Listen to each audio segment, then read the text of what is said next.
रोटी का आकार सभी घरों में एक जैसा होता है। इंसान की चाहत है कि उड़ने को पंख मिले और परिंदे सोचते हैं कि रहने को घर मिले। कर्मों से पहचान होती है इंसानों की। महंगे कपड़े तो पुतले भी पहनते हैं दुकानों में। आदमी को खुद की नजरों में सही होना चाहिए, वरना दुनिया तो भगवान से भी दुखी है। इस संसार में कोई किसी का हमदर्द नहीं होता। लाश शमशान में रखकर अपने ही लोग पूछते हैं कि कितना वक्त लगेगा। असंभव शब्द का प्रयोग केवल कायर लोग ही करते हैं। बहादुर और बुद्धिमान लोग अपना मार्ग स्वयं बनाते हैं।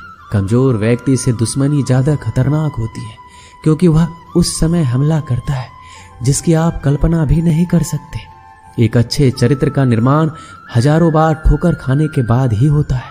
अपना जीवन एक लक्ष्य पर निर्धारित करो, अपने पूरे शरीर को उस एक लक्ष्य से भर दो और हर दूसरे विचार को अपनी जिंदगी से निकाल दो। यही सफलता की कुंजी है। किसी दिन जब आपके सामने कोई समस्या ना आए तो आप सुनिश्चित हो सकते हैं कि आप गलत मार्ग पर चल रहे हैं। जिंदगी का रास्ता बना बनाया नहीं मिलता, स्वयं को बनाना पड़ता है। जिसने जैसा मार्ग बनाया उसे वैसे ही मंजिल मिलती है। ब्रह्मांड की सारी शक्तियां पहले से हमारी है। वो हम ही हैं जो अपनी आंखों पर हाथ रख लेते हैं और फिर रोते हैं कि कितना अंधकार है। एक नायक बनो और सदैव कहो मुझे कोई डर नहीं। उठो, जागो और तब तक नहीं रुको जब तक लक्ष्य ना प्राप्त हो जाए। संभव की सीमा जानने का केवल एक ही तरीका है, असंभव से भी आगे निकल जाना। जीवन में ज्यादा रिश्ते होना जरूरी नहीं है, पर जो रिश्ते हैं उसमें जीवन होना जरूरी है। जितना बड़ा संघर्ष होगा, जीत उतनी ही बड़ी होगी। दिन में एक बार आप स्वयं से बात करें, अन्यथा आप एक बेहतरीन इंसान से मिलने के मौके को चूक जाएंगे। दुनिया मजाक करे या तिरस्कार, उसकी परवाह किए बिना मनुष्य को अपना कर्तव्य करते रहना चाहिए।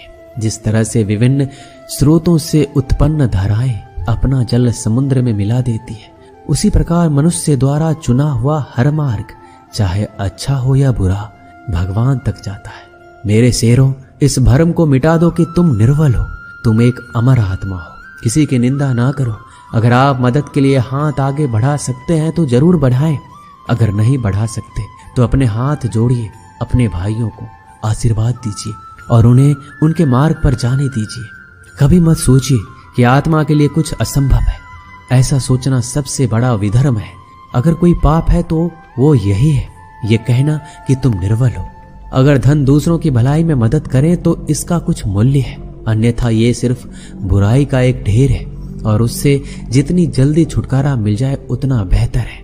पुराने समय की बात है, एक राज्य था। एक दिन गुप्तचरों ने सूचना दी कि पड़ोसी राज्य हम पर हमला करने वाले हैं। गुप्तचरों ने बताया कि खबर एकदम पक्की है।